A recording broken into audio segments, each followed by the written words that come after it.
আসসালামু আলাইকুম গাইজ। আর একবার চলে আসলাম সহজ রান্নার রেসিপি নিয়ে। শীতল মাছ দিয়ে এই কচুরমুখিটা রান্না করবো আজকে। বাঙালি নারীদের নাকি শীতলের নারী। আমরা তো শীতল ছাড়া একদিনও খেতে পারি না। মাংস পরপর 3 দিন খেলেই আর ভালো লাগে না। আর শীতল প্রতিদিন মেনুতে থাকতেই হয়, প্রতিদিনের মেনুতেই শীতল লাগে।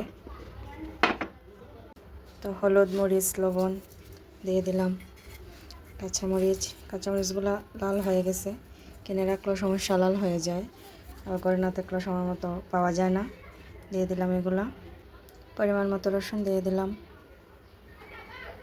এই যে এটা হলো শীতল, ধুয়ে রাখছিলাম। সিলেটের ভিতরে সবাই চেনে, এটা শীতলটা চেনে বা এই তরকারি রান্না জানে, কিন্তু সিলেটের বাইরে যারা আছে ওরা প্রায় মানুষই শীতলটা চেনে না। ওদের এখানে বোধহয় চাপা শুটকিটা বেশি চলে, এগুলো কমই চেনে এরা। যে শিং মাছ দিয়ে দিলাম। এখন পানি দিয়ে দেবো এনাফ, এতটুকুই উপকরণে যথেষ্ট এই রান্নার জন্য। পরিমাণ মতো পানি প্রথম একটু অল্প করে দেবো, তারপর দুটো বলক উঠলে পরে আরও পানি দেবো। তো নেড়ে ছেড়ে ঢাকা দিয়ে আগুন ধরিয়ে দেবো।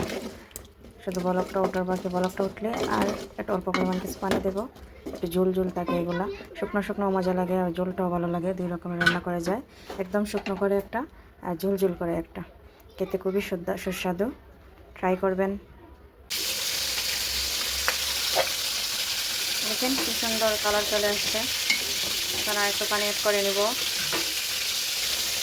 এভাবে জাল করলে, একদম শুকিয়ে নিলে এটা খেতে এক ধরনের মজা, আর ঝোল করে খেতে অন্যরকম মজা। দুইটা 2 রকম লাগে, দুটোই ভালো লাগে। আমি এক একদিন এক এক রকম রান্না করি। এই কচুরমুখী এভাবে রান্না করে খেয়ে দেখবেন কত ভালো লাগে। সিম্পল সহজ একটা রেসিপি।